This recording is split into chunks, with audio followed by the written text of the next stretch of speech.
Hello everyone. तो कैसे हैं आप लोग? उम्मीद है आप लोग काफ़ी अच्छे होंगे। तो स्वागत है आपका हमारे यूट्यूब चैनल पे। सो फ्रेंड्स, आज हम आ चुके हैं एक और नई वीडियो के साथ, जिसमें आज हम पढ़ने वाले हैं बीए का सेमेस्टर फर्स्ट, बीए ऑनर्स और बीए प्रोग्राम और बीकॉम तीनों क्लासेस के लिए होने वाली है, जिसका बुक है हिंदी, जिसका नाम है भारतीय भक्ति परंपरा और मानव मूल्य। इसका हम पढ़ने वाले हैं अध्याय 4, जिसका नाम है कबीर दास या कबीर, जो हमारे एक भक्त या कवि रह चुके हैं।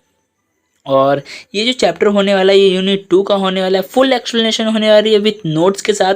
और मैंने उतने ही टॉपिक कवर किए हैं जो कि मेन है इसमें। पूरी बुक मैंने ज़्यादा लंबा करने की कोशिश नहीं किया है एंड फुल नोट्स है जो कि मैंने खुद लिखे हैं। तो ज़्यादा टाइम वेस्ट ना करते हुए स्टार्ट करते हैं आज की वीडियो।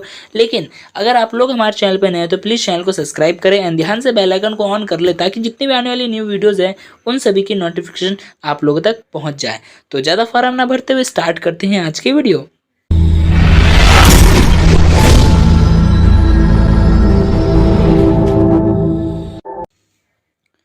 सो फ्रेंड, जैसे कि मैंने बताया, आज हम पढ़ने वाले हैं अध्याय 4, जिसका नाम है कबीर दास या कबीर, जो हमारे एक भक्त कबीर रह चुके हैं। और इनके बारे में जितनी बातें हैं वो सारी बातें हम बुक के टॉपिक्स में ही पढ़ते हैं। तो ज़्यादा टाइम वेस्ट नहीं करेंगे, स्टार्ट करते हैं वीडियोस। देखो, कबीर दास भक्ति काल की निर्गुण कव्य धारा के प्रतिष्ठित कवि हैं। निर्गुण भक्ति यानी कि जिसमें निराकार आकार पर भगवान को, इष्ट देव को पूजा जाता है, यानी निराकार, जिसका कोई आकार ना हो। इन्होंने अपने काव्य में निर्गुण यानी निराकार ईश्वर की उपासना की है। ये जो हमारे कबीर दास है, इन्होंने किसकी उपासना की है? निराकार ईश्वर की उपासना की है। कबीर एक भक्त कवि, जो कबीर है वो एक भक्त कवि रह चुके हैं, समाज चिंतक रह चुके हैं और सभी कुछ थे, और भी बहुत कुछ थे ये। ठीक है। कबीर दास के जन्म और मृत्यु के विषय में बड़ा विवाद है, यानी कि विद्वानों के मन में बहुत ही ज़्यादा विवाद है कि उनका जन्म आखिर हुआ कब था। कबीर दास का जन्म विद्वानों ने 1455 संवत तथा मृत्यु 1575 संवत स्वीकार किया है। यानी कि जो विद्वान है या फिर जो भी है, वो लोग कबीर दास की जो जन्म तिथि बताते हैं 1455 संवत तथा, और जो मृत्यु बताते हैं 1575। ये सभी विद्वानों ने स्वीकार किया है। कबीर पढ़े लिखे नहीं थे। जो कबीर दास थे वो पढ़े लिखे नहीं थे, बताओ, फिर भी उन्होंने इतना अच्छा काम कर दिया, और हम लोग पढ़े लिख के भी कुछ नहीं कर पा रहे। उनके शिष्यों ने ही समय समय पर दिए गए उनके उपदेशों को लेखाबद्ध किया है। लेखाबद्ध करने का मतलब होता है कहीं पर लिखना। यानी कि देखो, जो भी हमें अभी वाटिकाएं, जो रचनाएं मिलती हैं, वो कबीरदास जी की रचनाएं तो हैं, लेकिन वो कबीरदास जी ने स्वयं नहीं लिखी हैं। वो किसने लिखी है? उनके शिष्यों ने लिखी है, क्योंकि कबीरदास जी जो थे उन्हें उपदेश दिया करते थे, और वो लोग जो इनके शिष्य थे वो उनके उपदेशों को क्या करते? लेखनीबद्ध करते, यानी एक पृष्ठ पर लिखते थे। क्लियर है? हाँ जी, क्लियर है। तो स्टार्ट करते हैं ना फिर टॉपिक। तो टॉपिक हमारा सबसे पहले विचारधारा हम जानने वाले हैं। जो कबीरदास जी उनकी विचारधारा कहती थी, और तो विचारधारा में ही हमारा एक टॉपिक है भक्ति भावना। तो भक्ति भावना से ही उनकी विचारधारा का ज्ञात करेंगे या फिर पता करेंगे। ठीक है। कबीर मूल रूप से एक भक्त थे। जो कबीर थे वो मूल रूप से एक भक्त थे। उनके गुरु का नाम रामानंद था। क्या था? रामानंद था। रामानंद से ज्ञान प्राप्त करने के पश्चात कबीर निर्गुण ब्रह्म की उपासना में लग गए थे। यानी कि जो कबीर थे वो मूल रूप से एक भक्त थे। उनके गुरु जो थे रामानंद थे। रामानंद से उन्होंने ज्ञान प्राप्त किया, और फिर उसके पश्चात उन्होंने क्या किया? निर्गुण ब्रह्म यानी निर्गुण ईश्वर की उपासना में लग गए। भक्ति के क्षेत्र में कबीर ने गुरु को बहुत ऊंचा स्थान दिया है। आजकल तो बताओ, गुरु अगर हमें डंडा मार दे तो क्या कहते हैं? आज तू बाहर मिल, बताता हूँ, है ना? क्या करते हैं हम लोग? उनको बुरा बुरा कहते हैं। लेकिन जो उस पहले के टाइम के जो लोग थे, उन्होंने क्या किया था? अपने गुरु को सर्वोपरि रखा था। तो उसी तरीके से जो हमारे कबीरदास जी हैं, उन्होंने अपने गुरु को ऊंचा स्थान दिया था। उनका मानना है कि गुरु ही भक्त को उचित मार्ग बताता है। जैसे कि कबीरदास जी कह रहे हैं, जो गुरु है उनका ये मानना है कि जो गुरु होता है वो भक्त को ही एक उचित मार्ग दिखाता है, माया से बचे रहने की प्रेरणा देता है, यानी दुनिया के मोह माया जाल से बचे रहने की प्रेरणा देता है। उनके अज्ञान को दूर कर उसे ज्ञान का प्रकाश देता है। यानी कि जो भी अज्ञानी होता है, जिससे हम लोग जब पैदा हुए तो हमें क्या कुछ आता था? नहीं आता था, लेकिन क्या किया हमने? स्कूल ज्वाइन किया, स्कूल में पढ़े, हमारे गुरु ने क्या किया? हमें अज्ञान से हटा करके हमें ज्ञान का मार्ग दिया, जो कि हमें एक प्रकाश का काम करता है कि नहीं है? आखिर देखो, मैंने भी एक टाइम पे, मुझे तो कुछ नहीं आता था, लेकिन एक टाइम पे मैंने ज्ञान ग्रहण किया, और आज क्या है, आज मैं यहाँ पर हूँ कि अपने ही ज्ञान के प्रकाश से और बच्चों को कुछ नहीं तो थोड़ा बहुत तो भला कर ही रहा हूँ, है कि नहीं है? बहुत कुछ तो नहीं कह सकते, लेकिन जो बच्चे देख रहे हैं उनका कुछ ना कुछ तो भरा हो ही रहा होगा। तो बढ़ते हैं आगे, ठीक है। कबीर की कविता का एक अन्य महत्वपूर्ण पहलू दर्शन है। जो कबीर है उनका जो एक अन्य महत्वपूर्ण जो पहलू है वो क्या है? दर्शन है। और दर्शन का जो अर्थ होता है वो होता है देखना, नज़रिया, यानी समाज के प्रति नज़रिया क्या था और लोगों का नज़रिया क्या है समाज के प्रति। हाँ, ऐसा ही कुछ है। दर्शन का अर्थ है देखना, जैसे कि मैंने बताया नज़रिया होता है। तो दर्शन के अंतर्गत 4 बातों पर ध्यान दिया जाता है। यानी कि इन दर्शन के अंतर्गत किन बातों पर ध्यान दिया जाता है? 4 बातों पर ध्यान दिया जाता है। ईश्वर, यानी जिसकी हम आराधना करते हैं, जिसको पूजते हैं, जो हमारे इष्ट देव है, जिसे हम मानते हैं। उसके बाद जीव, उसके बाद जगत यानी दुनिया, और माया। कबीर ने अपने विचार इस संबंध में व्यक्त किए हैं। इन 4 संबंधों में ही क्या किया? उन्होंने अपने विचार व्यक्त किए हैं। कबीर के अनुसार सारे संसार में एक ईश्वर की ही सत्ता विद्यमान है। यानी कि जो कबीरदास जी हैं वो कहते हैं कि इस पूरे संसार में एकमात्र ईश्वर की ही सत्ता जो है विद्यमान है। बाकी सब क्या है? बाकी सब अविनाशी है, जो कि दिन प्रतिदिन घटती जा रही है, या फिर जिसका विनाश होते जा रहा है। और जो ईश्वर है एकमात्र, वही यहाँ पर विद्वान है। उसी का प्रकाश, उसी की लाली चारों तरफ फैली हुई है। यानी विद्वान है और उसी का प्रकाश और उसी की जो लाली है वो फैली हुई है। दर्शन के अंतर्गत जीव की स्थिति पर, जीव नहीं होगा यहाँ पे, जीव होगा, ठीक है। दर्शन के अंतर्गत जीव की स्थिति पर भी कबीर ने विचार किया है। जीव और ब्रह्म एक हैं। जो जीव और ब्रह्म है, यानी कि जो मनुष्य है और जो ब्रह्म यानी कि जो हमारे इष्ट देव हैं वो एक है। ब्रह्म माया रहित है। जो ब्रह्म यानी जो ईश्वर जो है वो माया रहित है, और जो जीव है वो माया से मुक्त है, यानी माया से युक्त है, यानी उसके अंदर माया भरी पड़ी है, लोभ भरा हुआ है कि नहीं है? दर्शन के अंतर्गत जगत यानी संसार की स्थिति पर भी विचार किया है। यानी कि जो हमारे कबीरदास जी हैं वो दर्शन यानी कि दर्शन के अंतर्गत जो जगत है यानी कि संसार की स्थिति पर भी उन्होंने काफ़ी ज़्यादा विचार किया है। संसार के विषय में कबीर का मानना है कि यह संसार नश्वर है, यानी कि नश्वर है, ये इसके अंदर कोई भी जान नहीं है, ये एक टाइम पे नष्ट हो जाएगा। प्रतिदिन मनुष्य इस संसार का त्याग करता है। जो मनुष्य है, कबीरदास जी कहते हैं मनुष्य जो है प्रतिदिन अपने इस संसार का त्याग करता है। अब मान लो जैसे कि एक टाइम था जब मैं 2 साल का था और आज एक टाइम है मैं 18 साल का हूँ, तो मैंने क्या क्या उस टाइम से लेकर के इस टाइम तक में क्या हुआ, मेरे जो डेट्स हैं वो घटे हैं, क्या हुए हैं, माइनस हुए हैं। तो मैं हर एक दिन हर एक पल को क्या कर रहा हूँ, घटता त्याग करते जा रहा हूँ, है कि नहीं है? सभी को आगे पीछे इस संसार से विमुख होना, यानी कि इस सभी को, यानी जितने लोग हैं यहाँ पे, जितने जीव हैं, उन सभी को एक ना एक टाइम पर इस संसार को छोड़कर जाना होगा, विमुख होना पड़ेगा। माया पर भी दर्शन के अंतर्गत विचार किया जाता है। माया पर भी दर्शन के अंतर्गत विचार किया जाता है। कबीर ने अज्ञान को माया बताया है।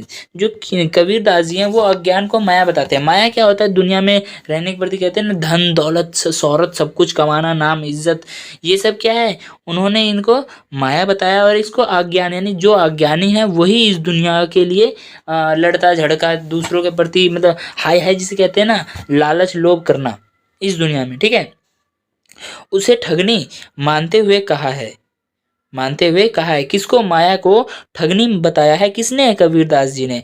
माया महाठगनी हमें जानी इस तरह से, कनक और कामिनी, यानी देखो कनक जो होता है वो सोना होता है और कामनी होती है वो चांदी होता है, यानी इसी की तरह क्या है, माया है।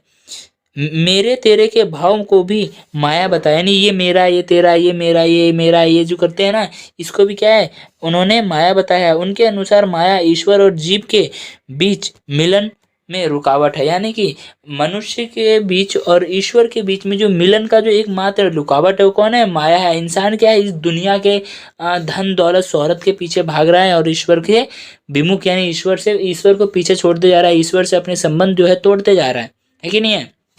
इसी तरीके से अब हम देखने वाले हैं नेक्स्ट टॉपिक, जो कि ये टॉपिक समझ में आ गया होगा, मुझे उम्मीद है कि आपको समझ में आया होगा ये टॉपिक। तो बढ़ते हैं नेक्स्ट टॉपिक की तरफ। नेक्स्ट टॉपिक हमारा आता है सामाजिक विचारधारा। अब ये हम देखने वाले, ये हमारा लास्ट टॉपिक रहने वाला है। तो देखते हैं इनकी सामाजिक विचारधारा क्या थी। कबीर की कविता का एक अन्य विषय समाज से जुड़ा है। जो कबीर है, कबीरदास जी के जो कविता का जो एक अन्य विषय है वो समाज से जुड़ा हुआ है।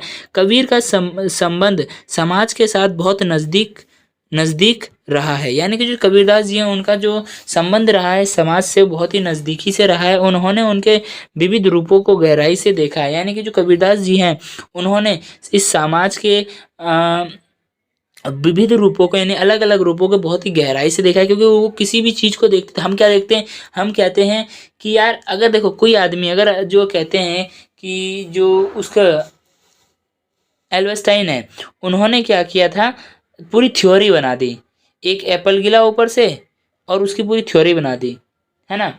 तो एक बात बताओ, गिरता तो बहुत कुछ, एक पत्ता गिरता है, हमने तो कभी नहीं सोचा, लेकिन उन्होंने सोचा। तो इस तरीके से वो बहुत ही गहराई से किसी चीज़ को सोचते थे, ठीक है।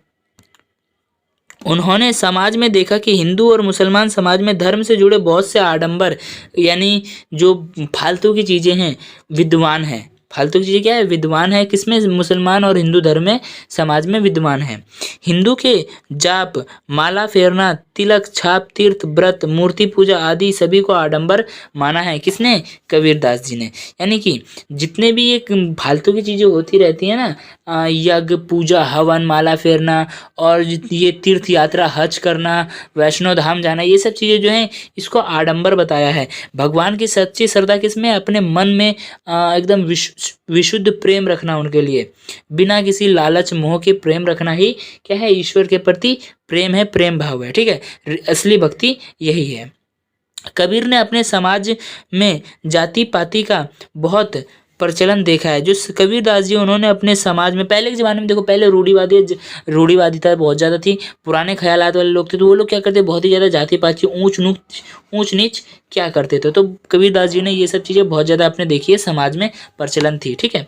उन्होंने जाति पाति का खुलकर विरोध किया है। जो हमारे कबीरदास जी हैं उन्होंने जाति पाति का खुलकर विरोध किया है। उनका मानना है कि भगवान के दरबार में ना कोई ऊंचा होता है और ना कोई नीचा होता है। यानी कि जो कबीरदास जी हैं वो ये कहते हैं कि भगवान, उन्होंने देखो सबसे पहले तो उन्होंने जाति पाति का विरोध किया है, और वो ये कहते हैं कि भगवान के दरबार में, यानी भगवान के दर पर ना ही कोई ऊंचा होता है, ना ही कोई नीचा होता है, ना ही कोई ब्राह्मण है और ना ही कोई शूद्र है। जैसे कि आज से पहले आपने पढ़ा था 12th क्लास में, हमने पढ़ा था, तो उसमें क्या पढ़ा था हमने कि जो ब्राह्मण थे उन्होंने क्या किया था, वर्ण व्यवस्थाएं बनाई थी, जो कि 4 वर्ण व्यवस्था थी, ब्राह्मण, क्षत्रिय, वैश्य और शूद्र। तो उसमें क्या था, वही ये कहते हैं कबीरदास जी कि हमारे समाज में या भगवान के सामने ना ही कोई ब्राह्मण है और ना ही कोई शूद्र है। अब मान लो जैसे कोई ब्राह्मण है, वो हमेशा गलत काम करता है, लोगों को पैसे कमाने के लालच में क्या करता है, लोगों को बोलता है ये यज्ञ करो, वो यज्ञ करो, ये फलाना ढिकाना, अदरक लहसुन करते रहो। तो क्या होता है, वो अपने पैसे लेने तो क्या कर रहा है, गलत काम कर रहा है। वही एक शूद्र है जिसको कि वे सुनने तक की उसको वो नहीं थी, एग्री नहीं था, स्वीकार नहीं किया गया था, है कि नहीं है। तो उसी तरीके से अगर शूद्र है, वो अगर अच्छा काम कर रहा है, दो लोगों का जो उसके पास है जिससे वो मिल सके, शूद्र लोग जो थे वो ज़्यादा लोग मिल नहीं पाते थे। आपको मैं एक मूवी सजेस्ट मैंने किया था, अगर मैंने अभी तो मैंने 12th की वीडियो बनाई ही नहीं है। मैं एक मूवी सजेस्ट करता हूँ आपको, अगर देखना है, अगर जो शूद्र लोग हैं उनके अगर रियल लाइफ को अगर देखना है, तो एक मूवी है शूद्र द राइजम।